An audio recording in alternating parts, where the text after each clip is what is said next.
incest refers to inappropriate emotional closeness between a child and parent. It involves parents who lack healthy boundaries, often inadvertently treating their child like a romantic partner. These parents expect the child to meet the emotional needs in the way that an adult should. Without his father in his life, Kenny became overwhelmingly vulnerable to his mother's power. He was a pretty confused young man about his mom, his old roommate said. Here is the story of Mommy and Clyde, a mother-son duo who many believe were romantically involved. In 1998, Sante Kimes plotted to murder and assume the identity of the beloved 82-year-old Manhattan socialite Irene Silverman. Her goal was to appropriate Silverman's $7.7 million apartment complex in Manhattan. Kimes instructed her son Kenny to rent a room in the woman's building. When Silverman was out, the two broke into her apartment complex and rifled through her personal papers in order to figure out how to best take over her property. On July 8th, Kimes relaxed and watched television while her son dragged Silverman into her bedroom. Sante then zapped the victim in the head with a stun gun and commanded Kenny to do it.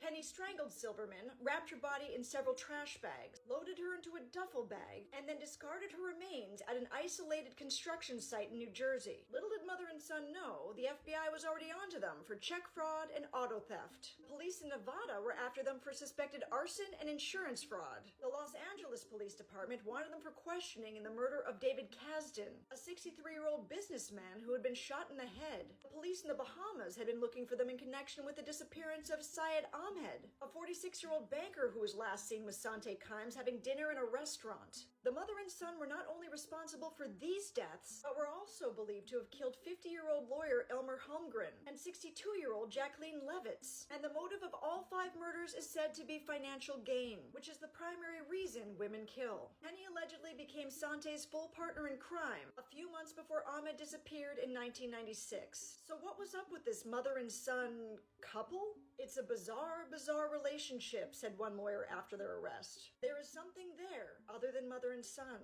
Indeed, from his earliest days, Kenny was taught to lie and steal on his mother's behalf. And during his college days, the two were rumored to be having incestuous relations. At the very least, it's clear that Sante and Kenny's relationship was emotionally incestuous. Mother and son reportedly had horrendous fights, spewing verbal venom at one another, and then they'd make up. He would try to fight back, but inevitably submitted with the words, "Mother is always right."